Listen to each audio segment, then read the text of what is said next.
How did you get started in Brazilian Jiu Jitsu?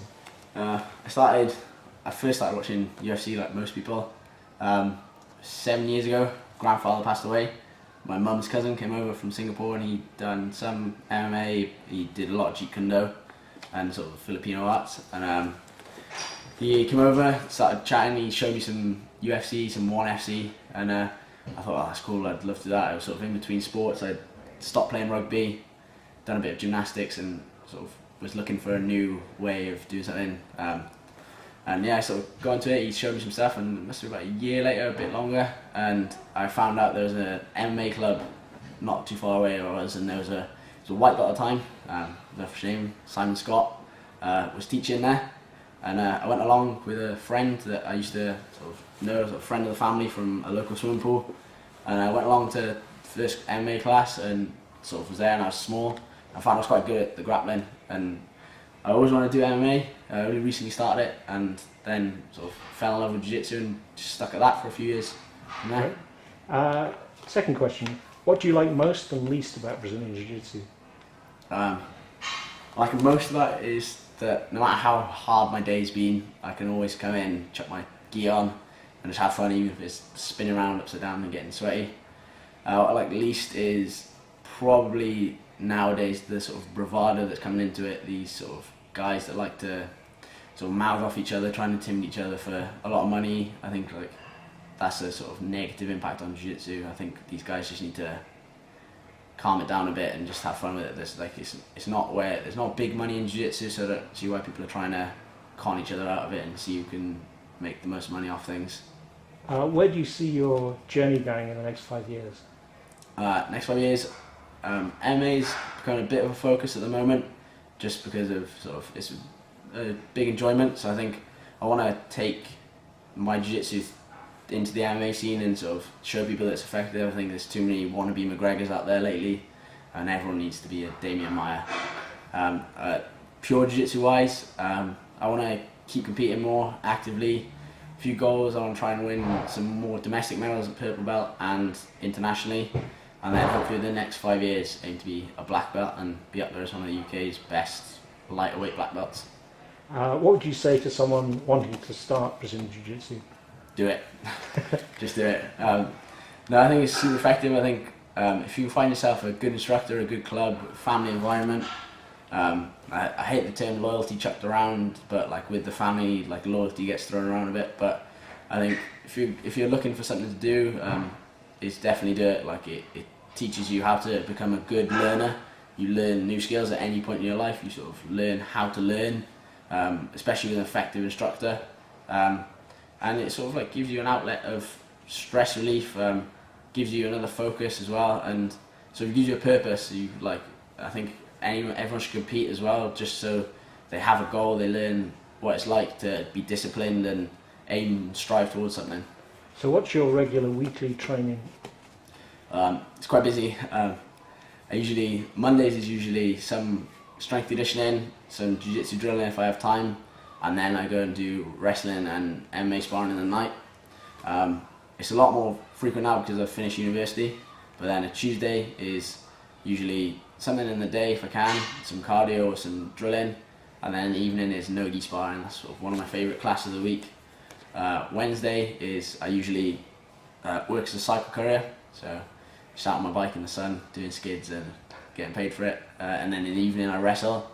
Thursdays is double jiu-jitsu again, usually something in the day or drills in the morning, and then competition sparring in the night. That's another good class. Fridays is also a very good day because I lift weights, and it's usually a funner day of my strength conditioning program. And Friday nights is sparring at a different gym, or like a sort of like it's not a gym per se. It's like a no affiliation based place where everyone goes in an open mat and we just spar for 2 hours with loud music on, and sort of sets the weekend up nicely. Saturdays is usually more MMA sparring, followed by a cheat meal in the night. That's always a nice thing. And then Sundays is a chilled class in the morning and rest Sunday evening. Does that change coming up to a competition? Yeah, sparring usually tapers off to closer to a competition. I just try and focus on specific things in my sparring there. A lot of high-paced drilling just to get sweat on. If I've got to cut weight for something, then I try and get a good sweat on in my training because I don't really like doing cardio too much. And yeah, sort of the volume of training decreases a bit just to minimise the risk of injury. I don't really see the need to taper it off if I'm getting tired. Like, there's not too much of a big deal. What are your bread and butter moves? What I say is probably different from what other people say. I like to say that guard passing, sort of one of my bread and butter. The speed passing, long step, is sort of one of my favourites. My bread and butter submission, probably a triangle. That's something I keep hitting in competition throughout, from white belt through to still a purple belt and in MMA as well. But I'm in the club, sort of people call me the leg lock guy, but I hate to leg myself out.